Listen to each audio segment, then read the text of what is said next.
সরস্বতী পুজো উপলক্ষে সমাজ কল্যাণমূলক কর্মে নিয়োজিত স্বেচ্ছাসেবী সংস্থা আমার পাঠশালার উদ্যোগে বর্ধমানে নববাড় সংলগ্ন তালপুকুরে আমার পাঠশালা প্রাঙ্গণে সুবিধা বঞ্চিত ও পিছিয়ে পড়া শিশু এবং তাদের অভিভাবক সহ মোট ৮০ জনের মধ্যে খিচুড়ি, আলুর দম, চাটনি, পাঁপড়, বোঁদে সহযোগে মধ্যাহ্ন ভোজনের আয়োজন করা হয়। আমার পাঠশালার পক্ষ থেকে উপস্থিত ছিলেন সম্পাদক সন্দীপ পাঠক, তপন পাল, অতনু ঘোষ, কামারুজ্জামান চৌধুরী ও কালীশঙ্কর বিশ্বাস।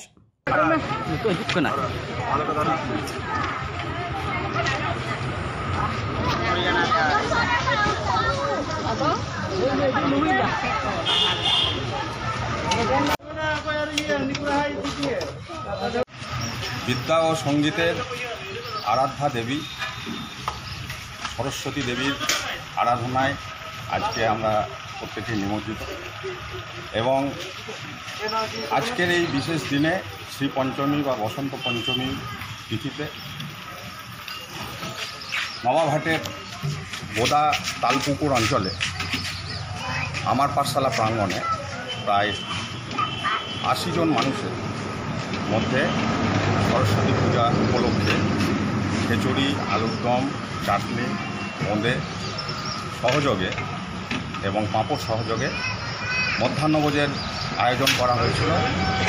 সমাজ কল্যাণমূলক কর্মে নিয়োজিত স্বেচ্ছাসেবী সংস্থা আমার পাঠশালার উদ্যোগে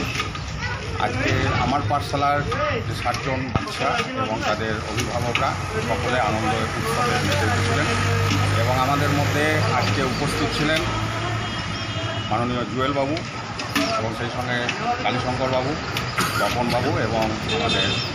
অতনু বাবু। সকলের সম্মিলিত প্রয়াসে আমার পাঠশালার উদ্যোগে আজকের এই শুভ বসন্ত পঞ্চমী উপলক্ষে আজকের এই বিশেষ দিনে, পবিত্র দিনে আমরা আজকের এই বাচ্চাদের নিয়ে এবং তাদের অভিভাবকদের নিয়ে সরস্বতী পূজা উপলক্ষে মধ্যাহ্ন ভোজনের যে আয়োজন করেছিলাম সেটি সুসম্পন্ন হলো। পূর্ব বর্ধমান থেকে মনোজ কুমার মালিকের রিপোর্ট, আনন্দ বার্তা।